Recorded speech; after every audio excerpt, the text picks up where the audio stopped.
नमस्कार, मी doctor Mayuri from doctor Mayuri's physiotherapy clinic.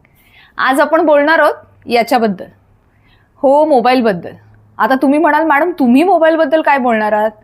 मोबाईलची माहिती देणार नाही आहे किंवा मोबाईल कसा वापरायचा हेही सांगणार नाही आहे, पण हे निश्चित सांगणार आहे की मोबाईल वापरताना तुम्ही पोश्चर कसा ठेवला पाहिजे. कारण काय होतं आहे, हल्ली आपल्या मोबाईलचा वापर वाढला आहे. नाही म्हटलं तरी मिनिमम 3 ते 4 तास आपण दिवसातनं मोबाईल वापरतो. कमीत कमी 30 ते 40 वेळा आपण मोबाईल चालू बंद करतो. त्याच्यामुळे हा सगळ्यात जास्त वापरला जाणारा आयटम आहे आपला दिवसभरातला.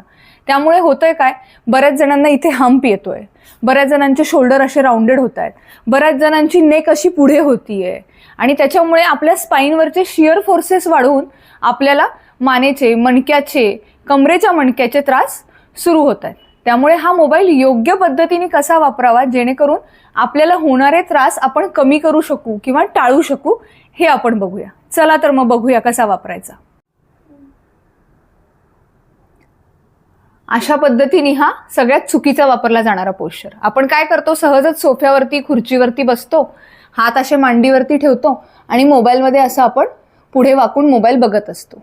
यापेक्षा तुम्ही काय करू शकता, एकतर खाली बसा, ह्या असं पद्धतीने बसा, असा हात ठेवा, दोन्ही कोपरे मांडीवरती ठेवा आणि तुमचा मोबाईल असा समोर धरा.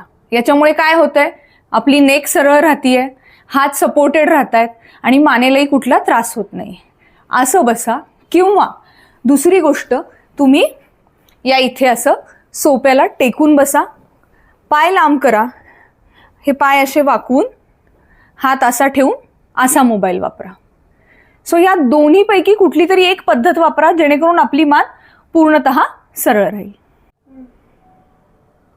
आता असा पोश्चर पण आपण दिवसभरातून बऱ्याच वेळेला वापरत असतो. कारण बऱ्याच वेळेला एकतर आपण उभं राहून असं पटकन काहीतरी बघतो, टाईप करतो, किंवा अगदी चालता चालता सुद्धा आपण असं मोबाईलमध्ये खाली मान घालून बघत बघत चालत असतो. त्यापेक्षा काय करा की तुमचे जे हे दोन्ही हात आहेत ते असे आतल्या बाजूला आणा, असे ठेवा. त्यानंतर मोबाईल असा बघा, इथे हात सपोर्टेड राहतील, मोबाईल तुमच्या आय लेवलला आहे, त्याच्यामुळे मानेला एक खूपसा त्रास होणार नाही. किंवा हा हात असा इथे रॅप करा, त्याच्यावरती हा हात रेस्ट करा आणि असा मोबाईल वापरा.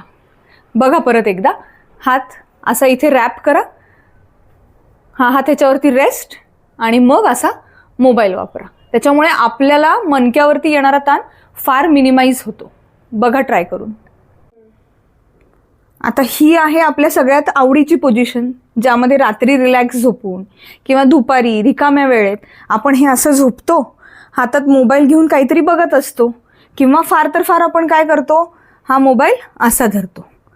पण आपण हे लक्ष देत नाही आहे की यावेळेला आपल्या मानेचा अँगल काय होतोय आणि आपल्या मानेवरती, मणक्यावरती किती ताण पडतोय. त्याच्यामुळे हा सगळ्यात चुकीचा पोश्चर आहे.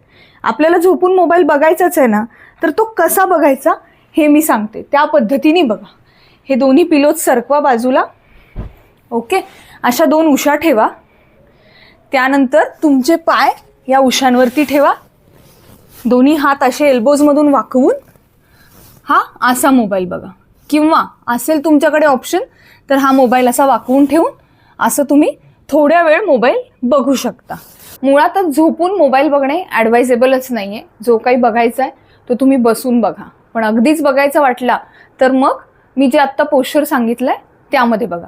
हे असे छोटे छोटेसे बदल तुम्ही निश्चित करून बघा, या सगळ्याचा फायदा नक्कीच होणार आपल्याला. आणि त्यामुळे हे थोडे थोडेसे बदल आणा आणि ते फॉलो करा. थँक्यू.